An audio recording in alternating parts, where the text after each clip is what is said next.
दिया गया बहुपद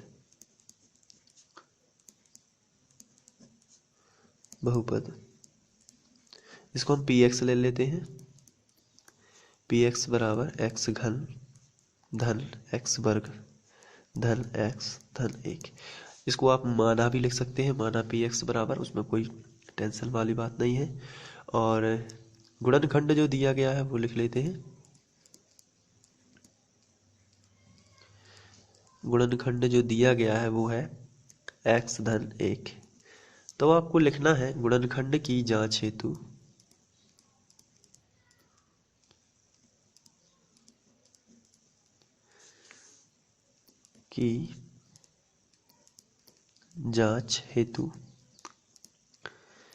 गुणनखंड की जांच हेतु आपको गुणनखंड के बराबर का क्या ले लेना है, 0। तो x धन 1 बराबर क्या हो जाएगा, 0, धन का 1 इस तरफ, तो ये माइनस का 1 हो जाएगा। अब इसके बाद आपको x का जो मान है वो px में रख देना है। x का मान बहुपद px में रखने पर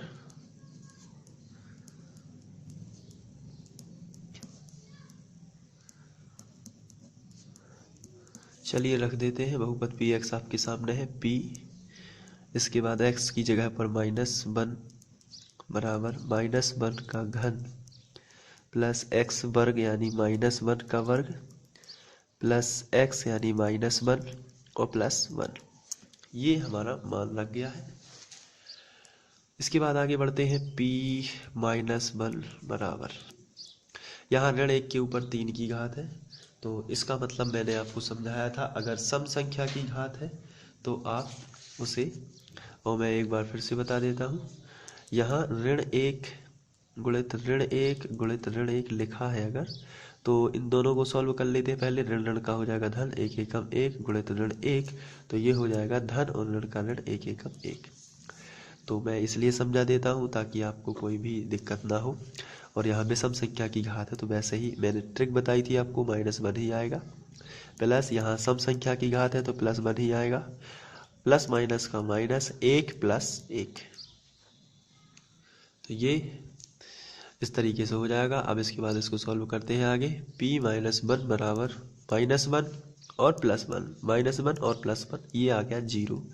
तो जो 0 आ चुका है, जब भी आपका गुणनखंड यदि 0 आ जाता है, ऐसी स्थिति में जो बहुपद है वो उसका गुणनखंड माना जाता है, और अगर 0 नहीं आता है तो वह गुणनखंड नहीं होता है।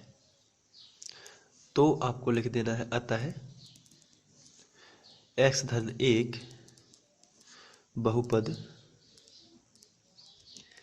px बराबर x घन धन x वर्ग धन x धन 1 का एक गुणनखंड है। तो इस तरीके से सॉल्व हो जाएगा। बढ़ते हैं अगले क्वेश्चन की ओर। दूसरा क्वेश्चन दिया गया है x पर 4 की घात प्लस x 3 की घात प्लस x वर्ग प्लस x प्लस 1। तो आपको वह गुणनखंड वही रहेगा जो क्वेश्चन में दिया गया है। तो सबसे पहले माना px बराबर, आप लिख सकते हैं x पर 4 की घात प्लस x घन प्लस x वर्ग प्लस x प्लस 1, ये आपका px हो जाएगा।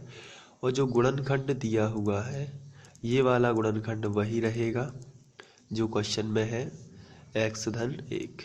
अब इस पर हमें चेक करना है, अगर इसमें इसका मान रखा जाए और ये 0 आ जाता है तो ये वाला x धन 1 इसका गुणनखंड है, अन्यथा ये इसका गुणनखंड नहीं हो पाएगा। चलिए देखते हैं।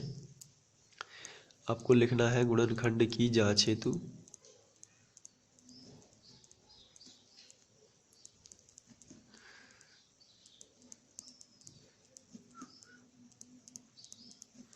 गुणनखंड के बराबर 0 ले लेता है, तो x धन 1 बराबर 0। तो इसके बाद x बराबर धन का 1 इस तरफ आ जाएगा तो ये ऋण का 1 हो जाएगा।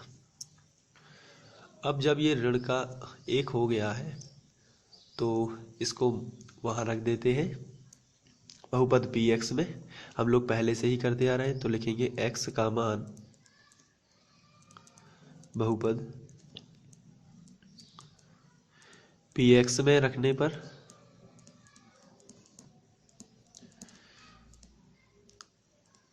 चलिए रख देते हैं।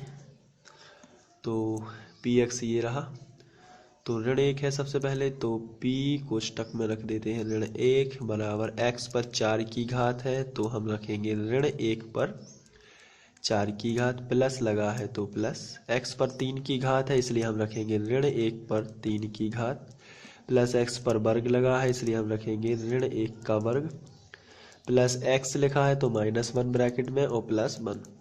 ये आपका इस तरीके से हो जाएगा।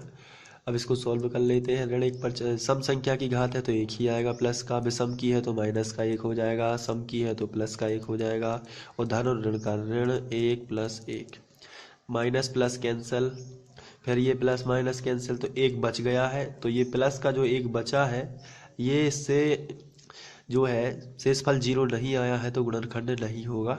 तो अतः हम लिख सकते हैं अतः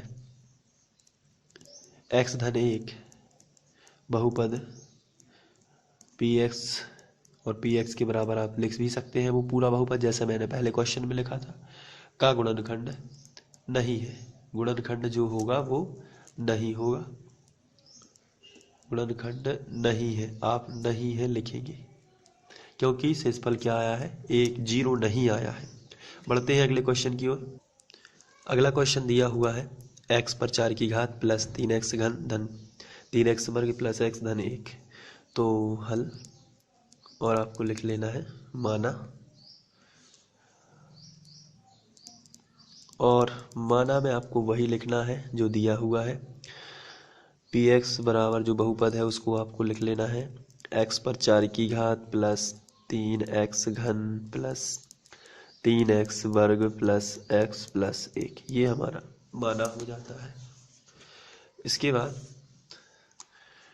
अब इस पर हमें जो गुणनखंड दिया हुआ है वो हमें वही है क्वेश्चन का ही, उसी को बार बार लेते हैं हम लोग क्योंकि उन्होंने ऐसा ही कहा है x धन 1। अब आपको लिखना है गुणनखंड की जांच हेतु,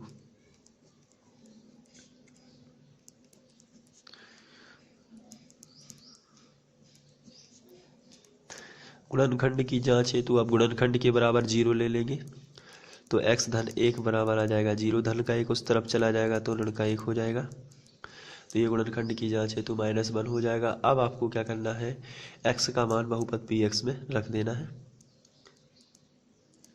x का मान बहुपद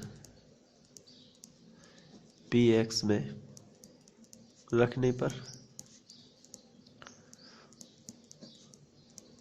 चलिए रख देते हैं पी एक्स की जगह पर -1 बराबर x पर 4 की घात है इसलिए ऋण 1 पर भी 4 की घात, प्लस 3 लिखा है सबसे पहले तो 3, और x घन लिखा है तो ऋण 1 का घन, प्लस 3x वर्ग लिखा है तो ऋण 1 का वर्ग, प्लस x यानी ऋण 1 और प्लस 1। इसके बाद p ऋण 1, ऋण 1 पर 4 की घात है, सम संख्या की घात है तो 1 ही आएगा, यहाँ पे सम की है तो ऋण 1 आएगा, और ऋण 1 धन 1 का फिर ऋण बन जाएगा और 3 एकम 3, यहाँ धन सम संख्या की घात है तो 1 आएगा प्लस का और 3 एकम 3, और चूंकि यहाँ ऋण 1 है तो धन ऋण का ऋण 1 और प्लस का 1। तो यहाँ आप देख रहे होंगे कि p-1 बराबर यहाँ 1 है प्लस का, यहाँ माइनस का 1 है, ये कैंसिल हो जाएगा, यहाँ माइनस के 3 प्लस के 3 ये भी कैंसिल, तो बचा केवल +1।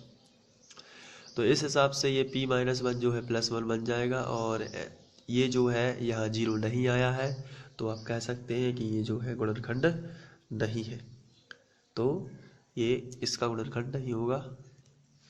तो अब लिखेंगे अतः x धन 1 बहुपद पी एक्स का गुणनखंड नहीं है,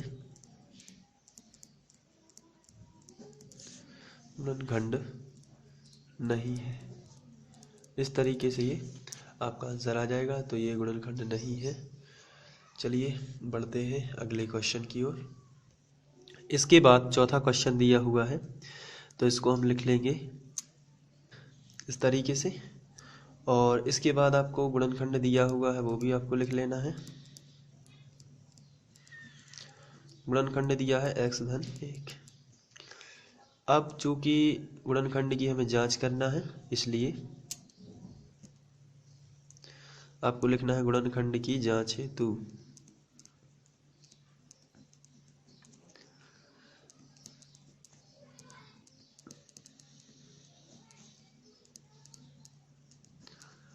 गुणनखंड x-1 के बराबर क्या ले लेना है, 0। तो धन का 1 इस तरफ आ जाएगा तो हो जाएगा ऋण का 1। तो x बराबर ऋण 1। अब ये वाला मान यहाँ रख देना है, तो हो जाएगा p ब्रैकेट में ऋण 1 बराबर ऋण 1 का घन माइनस, और फिर आ जाएगा ऋण 1 का वर्ग। क्योंकि यहाँ माइनस लगा है तो वो माइनस पहले से रखना है, और x वर्ग लिखा है तो उसकी जगह पर -1 का वर्ग माइनस फिर 2 प्लस करनी 2, और x की जगह पर फिर से -1 प्लस करनी 2। इसके बाद p -1 बराबर विषम संख्या की घात है, इसलिए माइनस में 1 ही आएगा। यहाँ सम संख्या की घात है तो प्लस आ जाएगा, लेकिन प्लस माइनस का फिर से -1 हो जाएगा। यहाँ देखिए माइनस, अब हम लोग यहाँ पहले माइनस का 2 में गुणा करेंगे ब्रैकेट में ही, तो आ जाएगा -2 और माइनस का करनी 2। फिर से देखिए माइनस का 2 में गुणा किया -2 प्लस माइनस का माइनस करनी 2 एकम करनी 2 प्लस करनी 2। ये जो लिखा है ये प्लस करनी 2 ही होगा।